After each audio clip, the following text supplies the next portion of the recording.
La paix soit sur vous.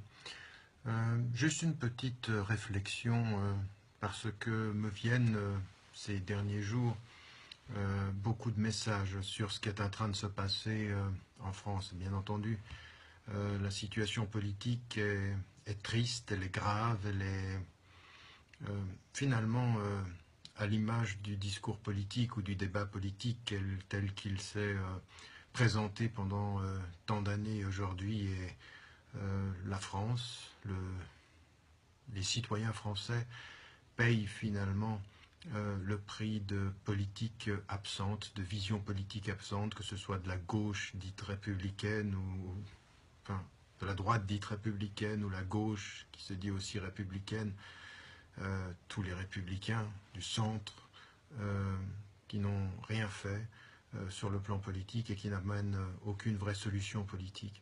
La situation de la France, elle est grave et en l'occurrence, avec les derniers événements, on peut, au-delà du 13 novembre, on peut se poser la question de savoir comment les choses vont évoluer. Ce pourquoi je prends la parole, c'est simplement ici pour traduire un témoignage en fait. J'ai beaucoup eu de retours concernant les perquisitions et puis également les assignations à résidence. Et le moins qu'on puisse dire, c'est que c'est choquant, que c'est grave en l'occurrence ce qui est en train de se passer. Alors évidemment, sous le couvert d'une réponse avec l'état d'urgence, avec ce qu'on a vu, encore une fois, je le répète, c'est des choses qui sont connues. On a pu le voir aux États-Unis après 2001, mais on l'a vu aussi en Espagne, on l'a vu même à Londres, où à un moment donné, il faut vraiment raison garder, il faut vraiment faire attention à ce qu'il n'y ait pas de dérive. Or aujourd'hui, que voit-on?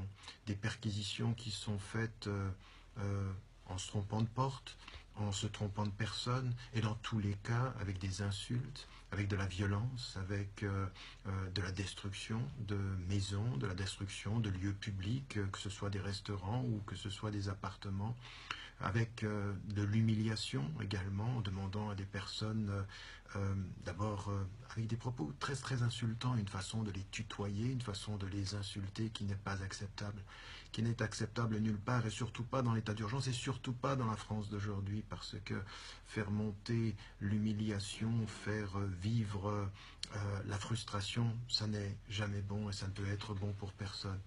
Et donc en l'occurrence ici on a des choses qui sont en train de se passer en France et qui sont de l'humiliation pour des femmes et des hommes qui n'ont rien fait en l'occurrence, qui ont la mauvaise idée d'habiter au mauvais endroit, ou d'avoir un mauvais nom, ou d'avoir un mauvais prénom, ou d'être soupçonné sans qu'on n'ait rien.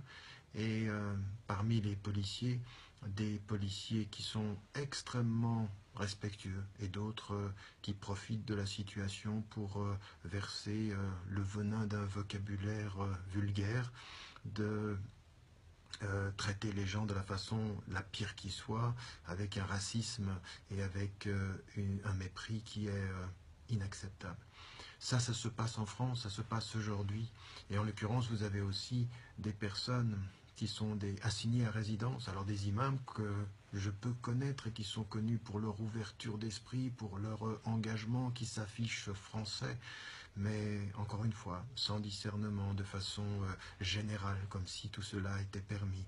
Des imams assignés à résidence, des responsables de mosquées, toujours dans l'entretien de la suspicion, sans qu'on donne des raisons, sans que rien ne soit clair, comme si l'état d'urgence permettait la réalité du soupçon et jamais la présomption d'innocence. Parce que le nom, parce que la mosquée, parce que musulman. Ça aussi, il faut le refuser, il faut le dire, il faut se faire entendre, parce que derrière tout ceci, il y a l'entretien d'un climat extrêmement néfaste en France, très très très néfaste. Il est lourd ce climat, et il est le résultat de l'incurie des politiques, de l'incurie des institutions, et du fait qu'on laisse certains policiers exprimer leur racisme et leur xénophobie. Deux choses par lesquelles je voulais terminer, c'est de saluer l'attitude digne de certains policiers. J'ai pu le constater moi-même dans des situations difficiles, que vous avez des personnes qui ont l'élégance, qui ont la justesse, qui ont la dignité de leur fonction, et d'autres qui ont l'inélégance, la vulgarité et la trahison de leur fonction. En l'occurrence, ici, il faut qu'on le dise avec force, il y a des personnes qui font attention, il y a des personnes qui se sont même excusées au moment où ils voyaient d'autres collègues agir de la façon la plus inconsidérée, la plus vulgaire et la plus insultante et la plus méprisante. Eux, il faut les saluer, parce qu'il y a encore une conscience parmi les policiers dans la fonction publique. Certains se rendent compte que l'autorité politique a ouvert une voie à la façon la plus traître d'appliquer le droit public, d'appliquer la loi et de faire en sorte qu'un certain nombre s'en donnent à cœur joie. Et puis il y a aussi, parce que je l'ai entendu beaucoup, souvent, des femmes et des hommes qui sont des Français, qui sont athées, agnostiques, juifs, chrétiens, et qui ont manifesté leur soutien, qui ont manifesté leur responsabilité civique aussi, de dire que ça n'était pas acceptable, qu'on ne pouvait pas traiter les gens de cette façon-là. Et donc de ce point de vue-là, il faut le dire aussi et le relever, parce que la France de demain, ce sera ces femmes et ces hommes qui ne se laissent pas emporter par le délire politique et l'émotion populaire, de populisme qui va au racisme et à la xénophobie.